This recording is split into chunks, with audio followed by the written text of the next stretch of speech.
स्वागत है जी आपका गेम चेंजर्स पर। मेरा नाम है आकाश और बात करेंगे यूपीडब्ल्यू टीम की। यूपी वॉरियर्स को एक बड़ा झटका लगा है एंड डब्ल्यूपीएल में देखिए एक बड़े क्रूशल मोड पर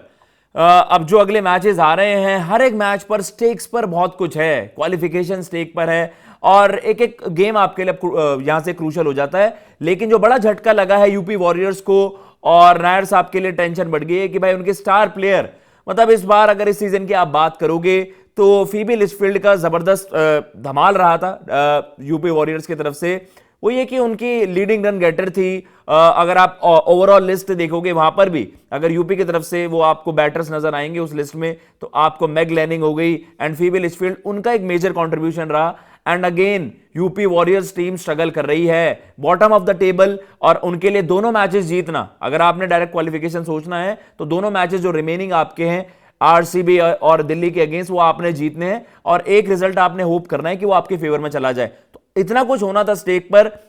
उसके बाद अब जो जिस तरीके का झटका लगा है, फीबी लिचफील्ड वहां पर रूल्ड आउट हो गई है टूर्नामेंट से और फिर अब यहां पर दिक्कतें उनके लिए बढ़ जाएंगी। जो यार आपकी स्टार प्लेयर हैं उनकी तरफ से वो रन आ ही रहे थे, इक्का दुक्का मैच में उनके वो फेलियर्स आए और जो कॉस्ट भी करा यूपी वॉरियर्स को। जो ये हमने देखा कि जब आपकी वेन्यू शिफ्ट हुई और जब आपका सेकंड लेग वहां पर स्टार्ट हुआ तो वहां पर उस तरीके से स्लो एंड ट्रिकी विकेट्स थी, तो वहां पर उस तरीके का कंट्रीब्यूशन नहीं आ पाया और इस वजह से यूपी वॉरियर्स अब उनके लिए एक लास्ट होप यही है कि भाई वो दोनों रिमेनिंग मैचेस जीते और उसमें आपके स्टार प्लेयर अवेलेबल ना रहे, तो वहां पर उनके लिए बड़ी दिक्कत आ गई है। आपके सामने ट्वीट भी चलाएंगे, कौन उनकी रिप्लेसमेंट आई है ये भी बताएंगे कि भाई सरप्राइजिंगली इस इंग्लिश स्टार को अपॉर्चुनिटी नहीं मिली थी डब्ल्यूपीएल में और अब उनकी एंट्री वहां पर 50 लाख प्राइस में वहां पर हो गई है। उनके बारे में चर्चा करेंगे। लेकिन यह है कि भाई यूपी वॉरियर्स ने किस तरीके से एक बड़ा अमेजिंग वीडियो हम चला नहीं सकते कॉपीराइट इश्यूज की वजह से, लेकिन इस वीडियो में मतलब एक काफी एक इमोशनल टाइप का वहां पर उनके लिए उन्होंने वहां पर मेंशन भी करा और ये वो रिप्लेसमेंट के तौर पर जो हम चर्चा भी कर रहे हैं, एमी जोन्स जो इंग्लैंड की स्टार प्लेयर हैं, एमी जोन्स को वहां पर अपॉर्चुनिटी मिली है एंड अब वो होप करेंगे यूपी के यार, या तो आपके पास जो ऑप्शंस भी हैं, डिएंड्रा डॉटिन का भी ऑप्शन था जो पहले हमने कॉम्बिनेशन की चर्चा करी थी उनके लिए कि यार वहां पर कौन कौन खेल रहे थे, तो पहले हमने ये देखा था कि जो आपका ओवरसीज 4 प्लेयर का कॉम्बिनेशन है जो सबसे पहले आपने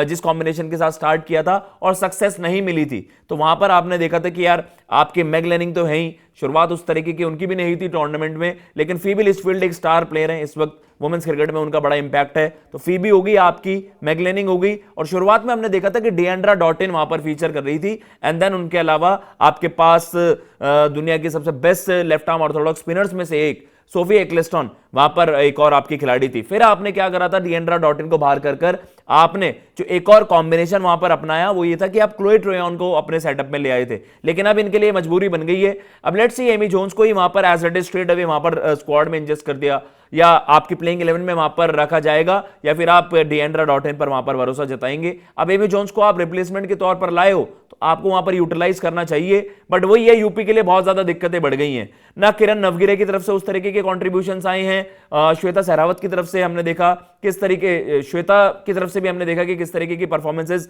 नहीं आ पाई हैं, मतलब जो उनसे आप एक्सपेक्ट करते हो। एंड देन जो उसके अलावा जो हम चर्चा कर रहे हैं कि आपकी जो बैटिंग ऑर्डर है वो लगा ही नहीं कि आप इन सिंक है, ऐसा लगा कि यार मल्टी यूटिलिटी प्लेयर्स को आपने जबरदस्ती वो इंजेस्ट किया हुआ है। Kiran Navgire absolute flop, top of the order. फिर आपने श्वेता को, मतलब ये नायर साहब ने पहले ही कह दिया था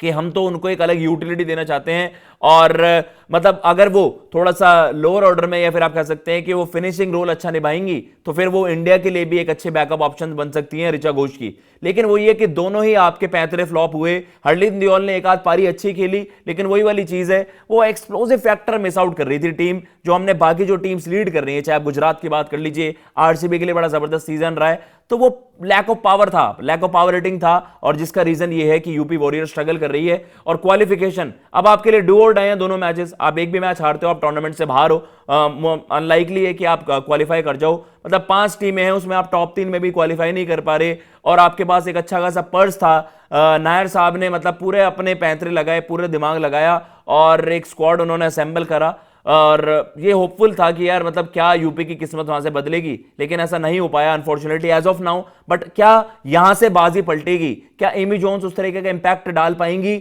जिस तरीके से हमने देखा जो फीबी लिचफील्ड ने करा है। देखो यार फीबी लिचफील्ड का इस वक्त बड़ा जबरदस्त दौर चल रहा है, उन्होंने इंटरनेशनल क्रिकेट में भी, and she is said to be the next big thing, मतलब आपको पता है वो आने वाले कई सालों में डोमिनेट ही करते हुए नजर आएंगी वुमेन्स सर्किट पर। लेकिन ये है कि आपको यार ध्यान देना चाहिए कि मतलब नायर साहब की तरफ से क्या कुछ गलतियां हुई कॉम्बिनेशंस को लेकर, अब देखिए वो तो टूर्नामेंट के बाद पता चलेगा। लेकिन यहां से भी क्या चीजें टर्न अराउंड कर पाएंगी, क्या एमी जोन्स आकर एक इंपैक्ट क्रिएट कर पाएंगी, देखने लायक चीज होगी। लेकिन अब अगले सारे मैचेस बड़े क्रूशियल हैं WPL में, पूरा एक्शन आपको गेम चेंजर्स पर मिलेगा। फिलहाल ये बड़ी अपडेट थी, Phoebe Litchfield out of the tournament, Amy Jones वहां पर आ गई हैं। आप भी बताइए कमेंट बॉक्स में आप किस तरीके से सारे डेवलपमेंट्स को देख रहे हैं। जय हिंद, जय भारत।